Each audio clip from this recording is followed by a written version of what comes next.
지난 세월의 풍파는 추억으로 남기고 잘 살고 있었는데 1년 반 전에 큰일을 당하고 나서 이렇게 사연을 쓰게 되었네요. 노인네가 글솜씨가 없어도 조금 양해해 주시고 재밌게 들어주시면 좋겠습니다. 남편은 일찍 세상을 떠나고 홀로 아들을 키우며 살아왔어요. 36에 낳은 늦둥이라 저에겐 인생의 전부라고 될 만큼 아깝고 소중한 존재였죠. 그래서 제 한몸 부서지도록 일하며 애지중지 아들을 키웠습니다. 가난해도 학원은 꼭 보냈고 제가 입을 옷이 없어도 아들은 꼭 메이커 옷을 입혔답니다. 그런 아들은 무척이나 착하고 순진했어요. 제가 공부를 강요하지 않았는데 저에게 효도할 길은 공부밖에 없다며 책상머리에서 거의 벗어나지 않았습니다. 인문계 고등학교에서 우수한 성적으로 상장도 많이 받아오기도 했고 공모전에서도 상을 받을 만큼 글도 잘 쓰고 그림도 잘 그리는 재능 있는 아이였습니다. 아들은 초등학교 선생님이 되는 게 꿈이어서 교대에 들어갔고 군대를 다녀와 졸업 후 임용고시를 준비해 1년 만에 합격했답니다. 27 나이에 선생님이 되어 아이들을 가르치기 시작했는데 저는 그 모습을 보고 싶어서 몰래 아들이 수업하는 교실 창문 너머를 가끔 들여다보곤 했답니다. 얼마나 뿌듯하고 자랑스럽던지 여한이 없을 정도로 행복했어요. 아니, 결혼 하나만 하면 더 바랄 게 없었습니다. 하지만 아들은 여자에 관심이 없고 오롯이 아이들을 가르치는 것으로만 자신의 행복을 가득 채웠답니다. 저는 요즘 젊은 사람들이 결혼을 늦게 하는 걸 알고 있어 아직 20대인 아들에게 결혼 이야기를 꺼내지 않았어요. 아들은 선생님으로 5년 동안 일하고 다른 목표가 생겼다고 말했습니다. 아이들을 더 잘 가르치고 올바른 길로 인도할 수 있도록 연구하고 훈련하는 장학사가 되겠다고 하더군요. 교직에서 5년 동안 있었기 때문에 자격을 갖추었다며 학교 생활과 공부를 병행하기 시작했습니다. 그리고 똑똑하고 지혜로운 아들은 33이라는 어린 나이에 장학사 시험에 합격했습니다. 옛날 같았으면 장학사가 되면 마을 잔치를 할 만큼 큰 업적이었기 때문에 동네 친구들을 불러 모아 집에서 파티를 했습니다. 아들은 수줍은 미소를 지으며 대단한 일도 아닌데 큰 상을 차려주시고 축하해줘서 진심으로 고맙고 감사하다며 연신 고개를 숙였고 기뻐하는 저를 안아주고 업어주었답니다. 그 순간 어찌나 재밌고 보람이 크던지 제 인생의 최고의 순간을 꼽으라면 바로 장학사 시험 발표가 있던 그날일 것 같습니다. 여하튼 아들은 학교가 아닌 교육청으로 출근하게 되었고 보다 나은 교육을 위해 연구하고 실행하는 훌륭한 일을 했습니다. 아들도 아이들을 위한 여러 갈래의 길을 만들어주는 사람이 되어 기쁘고 행복하다고 했죠. 그런데 좋은 일 다음에는 꼭 어김없이 나쁜 소식도 찾아오더군요. 제가 나이를 먹어서 그런지 몸 이곳저곳에서 고장이 나서 병원에 자주 들락거렸는데 아들이 장학사로 출근한 지 한 달도 되지 않아 위암 진단을 받게 되었습니다. 다행히 초기라서 치료가 가능하다고 하더군요. 저는 아들이 잘된 걸 보고 여한이 없어 마음을 내려놓고 병원에 입원해 방사선 치료와 항암 치료를 받았습니다. 수술할 정도의 크기가 되지 않아 이 정도 치료만 받아도 완치가 되었기 때문이죠. 그래서 한 달가량 병원에 입원해 작은 암을 물리치고 집으로 돌아왔습니다. 아들 녀석은 저 때문에 잠도 못 자고 밥도 거의 먹지 못해 삐쩍 말라 있었습니다. 엄마 괜찮아요? 제가 엄마를 제대로 돌보지 못해 이런 일이 생긴 것 같아요. 또 평생 제 뒷바라지만 하셔서 몸이 견디지 못해 병이 난 것 같다고요. 죄송해요 엄마. 얘가 별소리를 다 하네. 별로 아프지도 않았어. 빨리 검사를 받아서 금세 나았잖니. 엄마는 아무렇지 않으니까 신경 쓰지 말거라. 엄마, 뭐 드시고 싶은 거나 가고 싶은 데 있으세요? 저랑 어디 꽃구경이라도 가실래요? 아들 녀석은 사슴 같은 눈망울로 온통 제 걱정이었습니다. 머리도 똑똑하고 인물도 출중하고 마음씨마저 일이 착하니 제가 아들 하나는 제대로 낳았구나 하는 생각을 했죠. 아들이 이것저것 원하는 걸 말하라고 하자 저도 모르게 이렇게 대답했습니다. 난 네가 참한 아가씨와 결혼하는 걸 보고 싶구나. 암에 한번 걸려보니 현철이 네가 예쁜 가정을 꾸려서 사는 걸 보고 가면 좋겠다는 마음이 들었어. 네? 결혼이요? 그래. 결혼도 하고 토끼이 같은 자식도 낳아서 잘 사는 모습을 봤으면 한다. 계속 미루다가 때를 놓치지 말고 하루빨리 좋은 여자를 찾았으면 좋겠구나. 아, 저도 그러고 싶은데 전 아직 만나는 여자도 없는걸요. 현철아, 내가 병원에 입원했을 때 옆에 있던 아줌마 봤지? 그 아줌마 아들도 너처럼 만나는 여자가 없었는데 결혼정보회사에 가입해서 석 달 만에 좋은 여자를 찾아서 결혼했다더라. 요즘은 그런 시스템이 잘 되어 있어서 얼마든지 빠른 시간에 결혼할 수 있다고. 제가 모맥 적신호를 한번 받아보니 저도 모르게 아들의 결혼을 보채게 되었네요. 그러자 아들은 고개를 끄덕이며 제 말대로 해보겠다고 대답했습니다. 그래서 저는 좋은 날을 기다리기로 했죠. 아들이 가입한 결혼정보회사는 제가 사는 지역에서 가장 잘 나간다는 곳이었어요. 거기서 결혼한 커플이 수천 명이 된다고 하더라고요. 요즘 사람들은 이런 식으로도 결혼을 하는구나 하고 신기하면서도 제 아들도 수천 명의 사람들 중 하나가 되길 간절히 바라고 기도했습니다. 그런데 정확히 2주가 지나자 아들 현철이가 마음에 드는 여성을 만났다며 연애하기 시작했다는 소식을 전했습니다. 벌써 마음에 드는 아가씨를 찾았다고? 아유, 잘됐다. 아주 잘했어. 사귀기 시작하긴 했는데 아직 잘 모르겠어요. 그냥 단순한 연애가 아니라 결혼을 전제로 한 만남이다 보니 조심스럽기만 해요. 에이, 네가 연애를 너무 안 해서 그런 거야. 사귀다 맞지 않으면 헤어지고 다른 아가씨를 만나도 충분하니까 잘 생각하면서 만나봐. 네, 그렇긴 하겠지만 지금 만나는 여자가 제일 마음에 들었어요. 성격도 좋고 얼굴도 예뻐요. 엄마가 보시면 엄청 좋아할 만한 사람이에요. 그래? 그럼 다음에 한번 집에 데리고 와봐. 엄마가 어떤 여자인지 봐줄 테니까. 그러자 아들은 조금 더 만나보고 결혼에 대한 확신이 서면 집에 데려온다고 하더군요. 오랜만에 하는 연애라서 그런지 많이 부끄러운 모양이었습니다.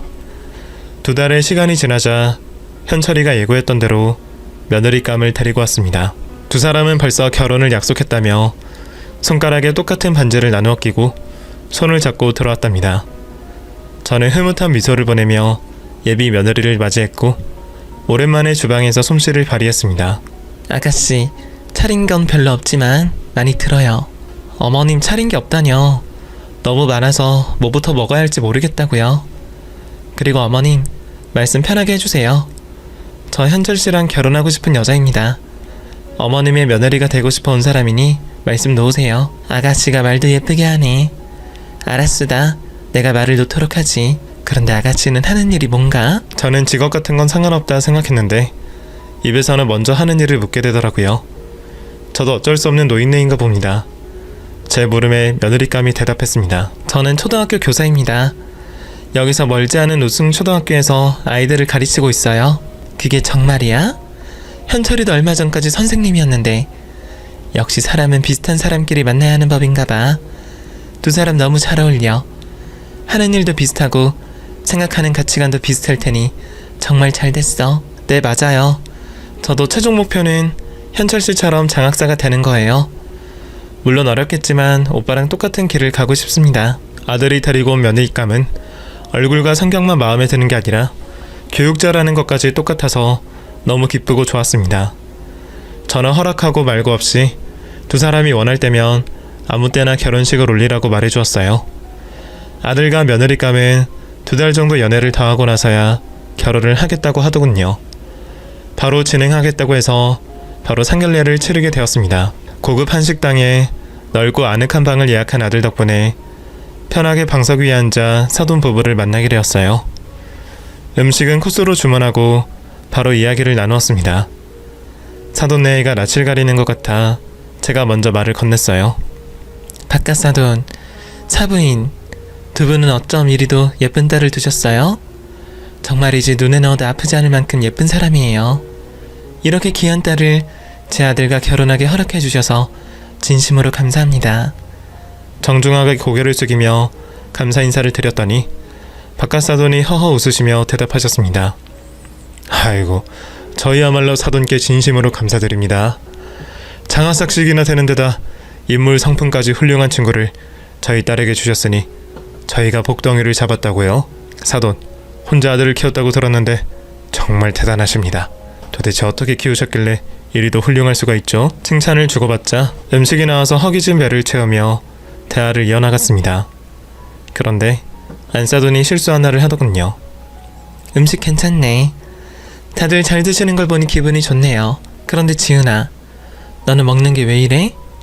왜 그래? 입에 안 맞니? 사부인 지은이라뇨? 며느리 이름은 희영이잖아요. 그러자 사부인의 얼굴이 빨갛게 달아올라 어쩔 줄 몰라 하더군요. 그런데 옆에 계시던 박가사돈이 껄껄 웃으며 말하더군요. 허허허, 이 사람이 희영이 애기 때 이름을 부른 겁니다. 원래 애기 때 부르던 이름이 따로 있기 마련이잖아요. 이 사람이 종종 희영이를 지훈이라고 부릅니다. 아, 애기 때 이름이요? 난 또 며느리 이름을 잘못 알았나 해서 놀랐네요. 그렇게 박가사돈이 해명을 해줬음에도 사부인의 표정은 쉽게 풀리지 않았습니다. 긴장해서 그런 건가 싶어 일부러 시선을 박가사돈 쪽에 두고 식사를 이어갔습니다. 배를 채우고 나서 아들 내외의 결혼 이야기를 시작했습니다. 신혼집을 어디로 얻을지, 혼수는 어떻게 할지, 예단은 생략을 할 것인지 등등 많은 대화를 나누었는데 저 혼자만 떠들었고 사돈네에는 어떻게 하든지 제 의견을 따르겠다고만 하셨습니다. 그래서 요구하실 게 있으면 얼마든지 말씀해도 좋다고 말씀드렸습니다. 사돈, 필요하신 게 있으시면 얼마든지 말씀하세요. 애들 신혼집을 어느 동네로 얻고 싶으신지, 예식장은 어디로 할지 생각 안 해보셨어요? 사돈, 저희는 사돈이 말씀하신 대로 따르겠습니다. 훌륭한 아드님을 두셨으니 원하는 게 있으시면 무엇이든 말씀하세요. 아이고, 아닙니다. 저한테는 아무것도 해주지 않으셔도 돼요. 애들한테 필요한 거나 마련해 주시면 됩니다. 그래서 신혼집과 혼수를 적당한 선에서 마련하기로 대화를 마무리했습니다. 저는 그동안 아들의 결혼 적금을 들어온 터라 아파트 한 채 정도는 해줄 수 있었네요. 아들과 며느리는 둘이 살 집을 구하러 여러 곳을 돌아다녔는데 결정한 집이 있다며 저를 그리로 데려갔습니다. 입구부터 고급스러운 아파트였는데 보안이 어찌나 철저하고 복잡하던지 혼자 오면 길을 잃을 것 같더라고요. 또 현관문을 열고 집 안으로 들어갔더니 운동장처럼 엄청 넓고 인테리어도 호텔처럼 화려했습니다. 여기가 너희가 고른 집이야? 정말 화려하고 아름답구나. 그런데 집이 너무 큰 거 아니야? 둘이 살 건데 너무 넓지 않을까? 제가 신혼집을 해줄 터라 수지가 맞는 집을 찾아야 했는데 거긴 대충 봐도 10억이 넘을 것 같았습니다. 제 물음에 며느리가 싱긋 웃으며 대답하더군요. 어머님, 여기가 조금 비싸긴 하지만 나중을 생각하면 이만한 집이 없어요. 여긴 집값이 계속 오르고 있어서 나중에 팔 때 큰 이득을 볼 수 있다고요.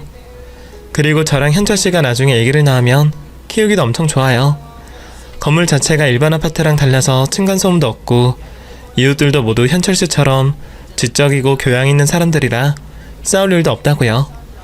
저는 이 집이 조금 비싸긴 하지만 여러모로 저희 두 사람이 살기에 안성맞춤이라고요. 그러냐?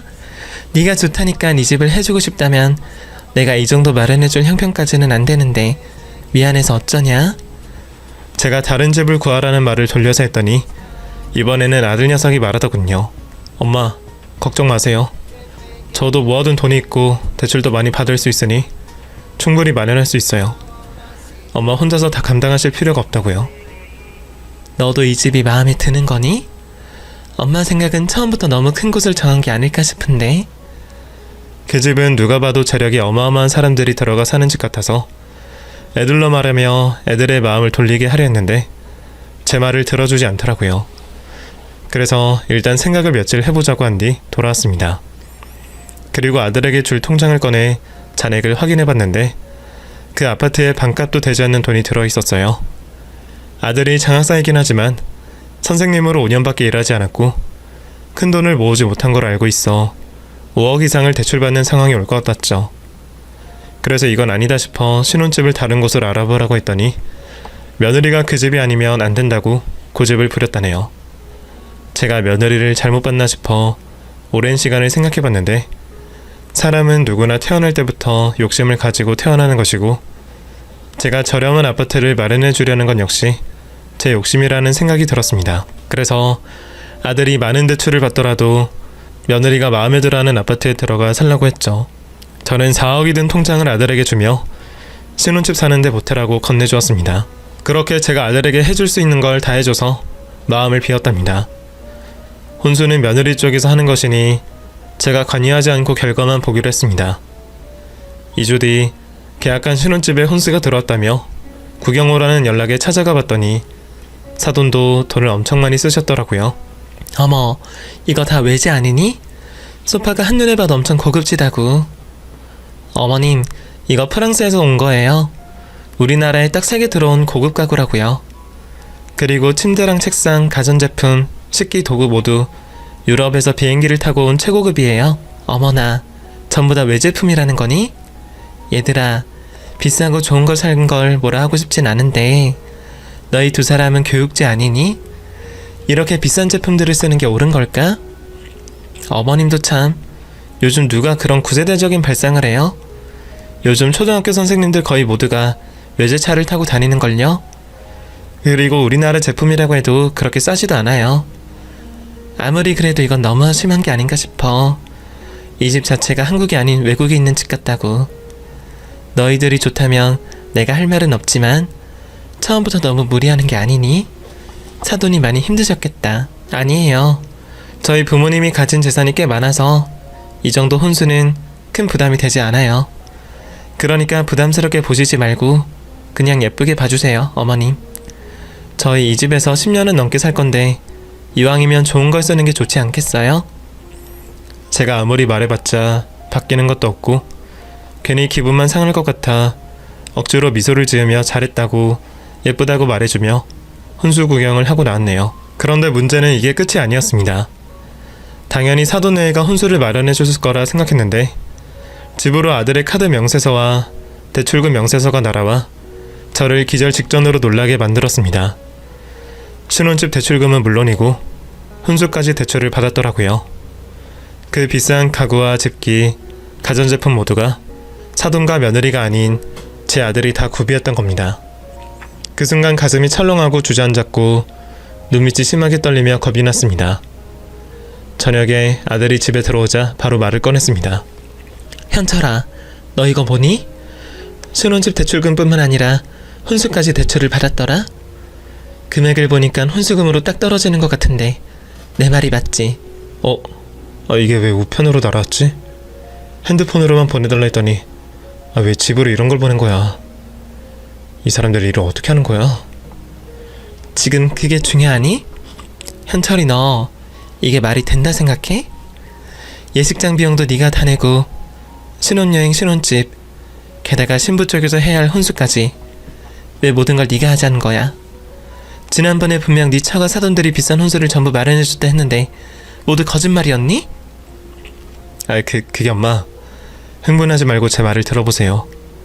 희영이 부모님이 크게 사업을 하시는데 지금 돈이 회사에 묶여있는 상태라 바로 쓸 수가 없다고 하셨어요.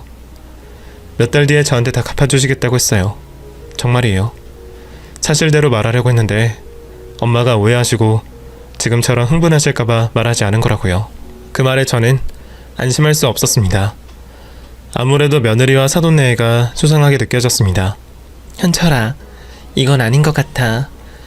아무리 돈이 묶여있어도 딸 시집 보낼 돈이 하나도 없다는 게 말이 되니? 난 그 집안이 의심스럽다. 뭔가 꺼림칙하단 말이야. 결혼을 뒤로 미루고 신혼집하고 혼수를 다 환불받으면 안 되겠니? 저는 깊게 생각하고 내린 결정을 말해주었는데 아들은 제 말을 듣고 화를 내더군요. 33년을 같이 살면서 아들이 화내는 걸 처음 보는 날이었어요. 엄마가 결혼하라고 날 닥달할 땐 언제고 이제 와서 결혼을 물으라는 게 말이 돼요? 지금 저랑 장난하세요? 그리고 제가 다 알아서 한다고 했잖아요. 장학사한테 이 정도 대출금은 몇 년 안에 다 갚을 수 있다고요. 왜 다 된 밥에 초를 치려고 하는 거예요? 제가 엄마의 꼭두각시로 보이세요? 제발 좀 제가 하는 일에 사사건건 참견하고 훈계하지 마세요. 아들의 표정은 심하게 일그러졌고 눈빛은 맹수처럼 사나웠습니다. 사슴처럼 맑은 아이가 어쩌다 이렇게 변해버렸는지 모를 일이었죠. 저는 아들을 자유롭고 행복하게 잘 키웠다고 여겼는데 제가 강압적으로 키운 것처럼 말을 해서 가슴에 심한 상처를 입었습니다. 현철아, 그게 무슨 말이야? 네가 내 꼭두각시라니? 엄마가 언제 사사건건 참견하고 훈계를 했다는 거야? 네가 하는 일은 항상 존중해왔잖아. 아니요. 내가 말을 안 해서 그렇지. 엄마는 독재자 같은 때가 한두 번이 아니었어요. 꼭 매를 들고 훈육하는 부모만 강압적인 게 아니라